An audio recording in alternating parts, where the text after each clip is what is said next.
Inspirational stories of Lord Buddha. भगवान बुद्ध की 4 प्रेरक कहानियाँ। प्रेरक कहानी 1, बुद्ध और चक्षुपाल। एक बार भगवान बुद्ध जेतवन विहार में रह रहे थे। भिक्षु चक्षुपाल भगवान से मिलने के लिए आए थे।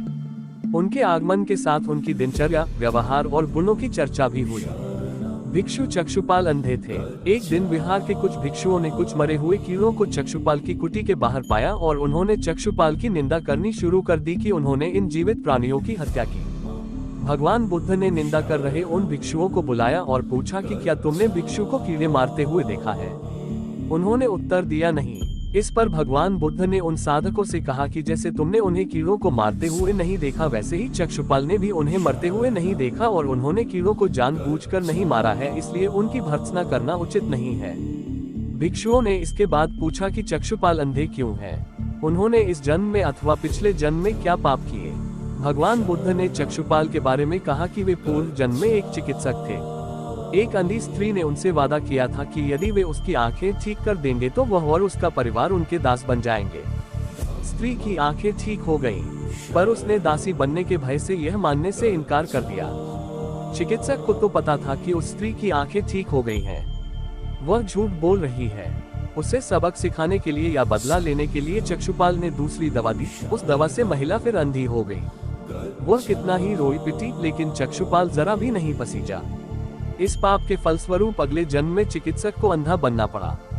तारांकन तारांकन तारांकन तारांकन। प्रेरक कहानी 2, परिश्रम और धैर्य। एक बार भगवान बुद्ध अपने अनुयायियों के साथ किसी गांव में उपदेश देने जा रहे थे। उस गांव से पूर्वी मार्ग में उन लोगों को जगह जगह बहुत सारे गड्ढे खुदे हुए मिले। बुद्ध के एक शिष्य ने उन गड्ढों को देखकर जिज्ञासा प्रकट की, आखिर इस तरह गड्ढे का खुदे होने का तात्पर्य क्या है?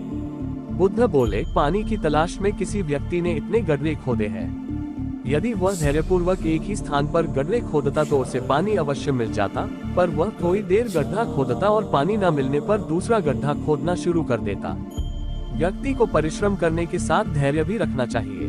तारांकन तारांकन तारांकन तारांकन तारांकन तारांकन। प्रेरक कहानी 3, अमृत की खेती। एक बार भगवान बुद्ध भिक्षा के लिए एक किसान के यहाँ पहुँचे। तथागत को भिक्षा के लिए आया देखकर किसान उपेक्षा से बोला, श्रमण मैं हल जोतता हूँ और तब खाता हूँ। तुम्हें भी हल जोतना और बीज बोना चाहिए और तब खाना खाना चाहिए। बुद्ध ने कहा, महाराज मैं भी खेती ही करता हूँ। इस पर किसान को जिज्ञासा हुई और वह बोला, मैं न तो तुम्हारे पास हल देखता हूँ, न बैल और न ही खेती का स्थल। तब आप कैसे कहते हैं कि आप भी खेती ही करते हो? आप कृपया अपनी खेती के संबंध में समझाएं। बुद्ध ने कहा, महाराज मेरे पास श्रद्धा का बीज, तपस्या रूपी वर्षा और प्रजा रूपी जोत और हल है। पापभीरुता का दंड है, विचार रूपी रस्सी है, स्मृति और जागरूकता रूपी हल्की फाल और पेनी है। मैं वचन और कर्म में संयत रहता हूँ। मैं अपनी इस खेती को बेकार घास से मुक्त रखता हूँ और आनंद की फसल काट लेने तक प्रयत्नशील रहने वाला हूँ। अप्रमाद मेरा बैल है जो बाधाएं देखकर भी पीछे मुंह नहीं मोड़ता है। वह मुझे सीधा शांति धाम तक ले जाता है। इस प्रकार मैं अमृत की खेती करता हूँ। प्रेरक कहानी 4, दान की महिमा। भगवान बुद्ध का जब पाटलिपुत्र में शुभागमन हुआ तो हर व्यक्ति अपनी अपनी सांपत्तिक स्थिति के अनुसार उन्हें उपहार देने की योजना बनाने लगा। राजा बिंबिसार ने भी कीमती हीरे, मोती और रत्न उन्हें पेश किए। बुद्धदेव ने सबको एक हाथ से सहर्ष स्वीकार किया।